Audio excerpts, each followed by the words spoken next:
वर्दी में सख्त दिखने वाली यह एसपी मैडम हर रोज एक भिखारी को खाना देती पर एक दिन उस भिखारी ने ऐसा कुछ कह दिया जिससे मैडम का पूरा वजूद हिल गया। क्या आप मुझसे शादी करेंगी? सिर्फ एक सवाल नहीं था, ये एक राज की शुरुआत, एक ऐसा राज जिसे जानने के बाद शायद आप भी हैरान रह जाएंगे। जानिए पूरी सच्चाई इस कहानी के हर मोड़ पर। जज्बात, रहस्य और एक ऐसा फैसला जो इंसानियत और इश्क दोनों की परिभाषा बदल देता। वीडियो को अंत तक जरूर देखें, क्योंकि आखिरी मिनट तक आपको यकीन नहीं होगा कि ऐसा भी हो सकता है। शहर के सबसे व्यस्त चौराहे पर हर सुबह एक काली स्कॉर्पियो रुकती और उसमें से उतरती एएसपी निहारिका सहगल, सख्त ईमानदार और लोगों की प्रिय एएसपी मैडम। रोज की तरह वह सड़क किनारे बैठे एक खामोश फकीर को कुछ रुपए दे, जो सिर झुकाकर चुपचाप शुक्रिया। ना तो वह मांगता था, ना ही कुछ बोल, लेकिन उसकी आंखों में कोई दबी हुई कहानी। 2 साल पहले निहारिका के पति की रहस्यमयी मौत ने उनकी दुनिया बदल, मगर वह अपने कर्तव्य में डटी रही। फिर एक दिन हल्की बारिश के बीच फकीर ने पहली बार कुछ, मैडम मुझसे निकाह कर लीजिए। निहारिका चौंकी, फिर मुस्कुराकर टाल गई, लेकिन इस बार फकीर ने पैसे नहीं लिए, बस खामोश। अगले दिन उसने कहा, मैं आपके लिए कुछ कर सकता हूँ अगर आप एक मौका। निहारिका नाराज हुई, मगर जब फकीर बोल, मैं एक बड़ा अपराध होने से पहले आपको जानकारी दे सकता हूँ, तो वह चौकन्नी। एक फकीर और जुर्म की खबर। अब यह सिर्फ एक सुबह की मुलाकात नहीं थी, यह एक राज की शुरुआत थी। जब शहर के सबसे व्यस्त चौराहे पर रात का सन्नाटा उतरता, तो वही फकीर अब भी बैठा होता, अंधेरे में भी कुछ देख रहा। एक सुबह एएसपी निहारिका सहगल अपनी ड्यूटी पर निकल रही थी। भी फकीर ने उन्हें रोका। मैडम, कल रात पास के बंद गोदाम में कुछ लोग हथियार लेकर जमा थे, कुछ बड़ा होने वाला है। निहारिका को शक तो हुआ, पर उन्होंने जांच करवाई और अगले ही दिन वहां से भारी मात्रा में अवैध हथियार मिले। वह हैरान रहे, एक सादा फकीर इतनी पक्की जानकारी कैसे दे सकता है। जब उन्होंने उससे पूछा, तुम कौन हो, तो बस मुस्कुराकर बोला, मैं वही हूं जो दिखता हूं, पर इस शहर की हर गली मेरी याद में है। और उसने अपना नाम समीर बताया। इसके बाद उसने कई घटनाएं पहले से बता दी, चोरी, स्मगलिंग, अपहरण की साजिशें, और सब सच निकला। अब वह महज एक फकीर नहीं था, वह निहारिका के लिए रहस्य बन चुका था। दोनों के बीच चुपचाप भरोसा पनपने लगा।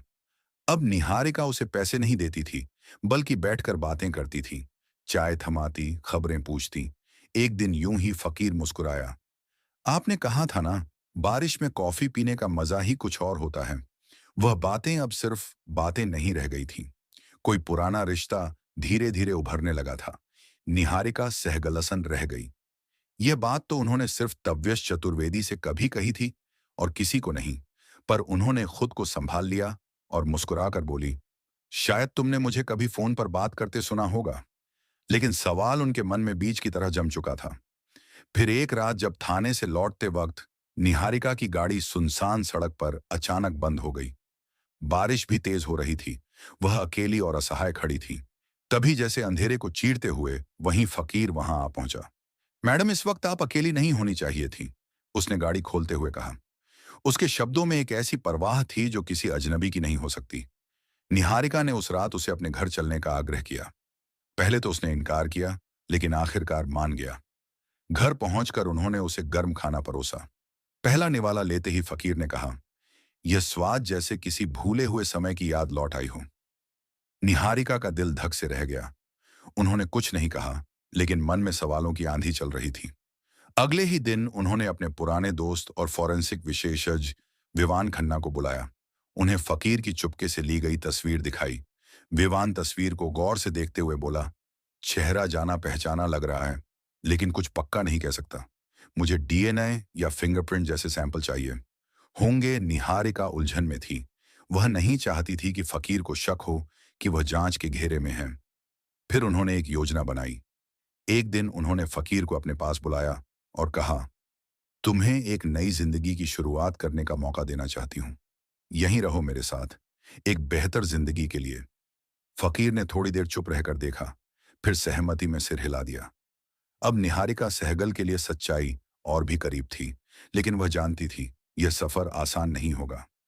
हर जवाब से पहले सवालों की एक और परत खुलने वाली थी। अब निहारिका सहगल के घर में समीर का आना जाना एक आम बात हो गई थी। उसने खुद को सिर्फ एक फकीर नहीं, बल्कि एक भटका हुआ मुसाफिर बताया था। निहारिका ने उसे अपने घर के पिछवाड़े एक छोटा कमरा दे दिया था। एक शांत कोना जहां कोई उसे सवालों की नजरों से ना घूरे।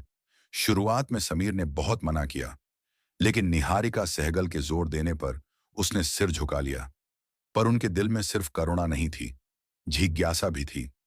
यह आदमी जो भीड़ में गुमनाम बैठा रहता है, कैसे शहर के सबसे गहरे राज्यों से वाकिफ है, और क्यों हर बार उसकी बातों में तविश चतुर्वेदी की एक झलक दिख जाती है। नहीं, निहारिका बार बार खुद को समझाती, वह सिर्फ एक याद है तविश, अब इस दुनिया में नहीं है समीर।